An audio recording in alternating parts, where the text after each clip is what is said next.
رحمۃ اللہ وبرکاتہ۔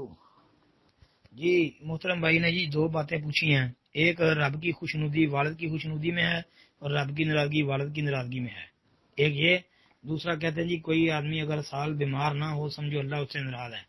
محترم بھائی یہ جو روایت ہے آپ نے پوچھی ہے کہ اللہ کی خوشنودی یہ والد کی خوشنودی میں ہے اور اللہ کی ناراضگی والد کی ناراضگی میں ہے، یہ تو عبداللہ بن عمر رضی اللہ تعالیٰ عنہ والی روایت موجود ہے، نبی علیہ الصلوۃ والسلام سے وہ مرفوع بیان کرتے ہیں۔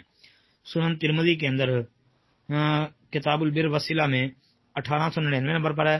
اسی طرح صحیح ابن حبان کے اندر بھی یہ روایت آتی ہے جی، صحیح ابن حبان میں جلد 2 صفحہ 151 پر اور مستدرک حاکم جلد 4 صفحہ 152 پر بھی یہ روایت موجود ہے۔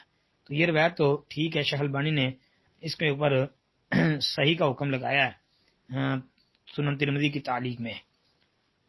باقی یہ والی کہ جو ایک سال تک بیمار نہ ہو سمجھو اللہ اس سے ناراض ہے، بھائی اس کا حوالہ اس وقت ذہن میں نہیں ہے،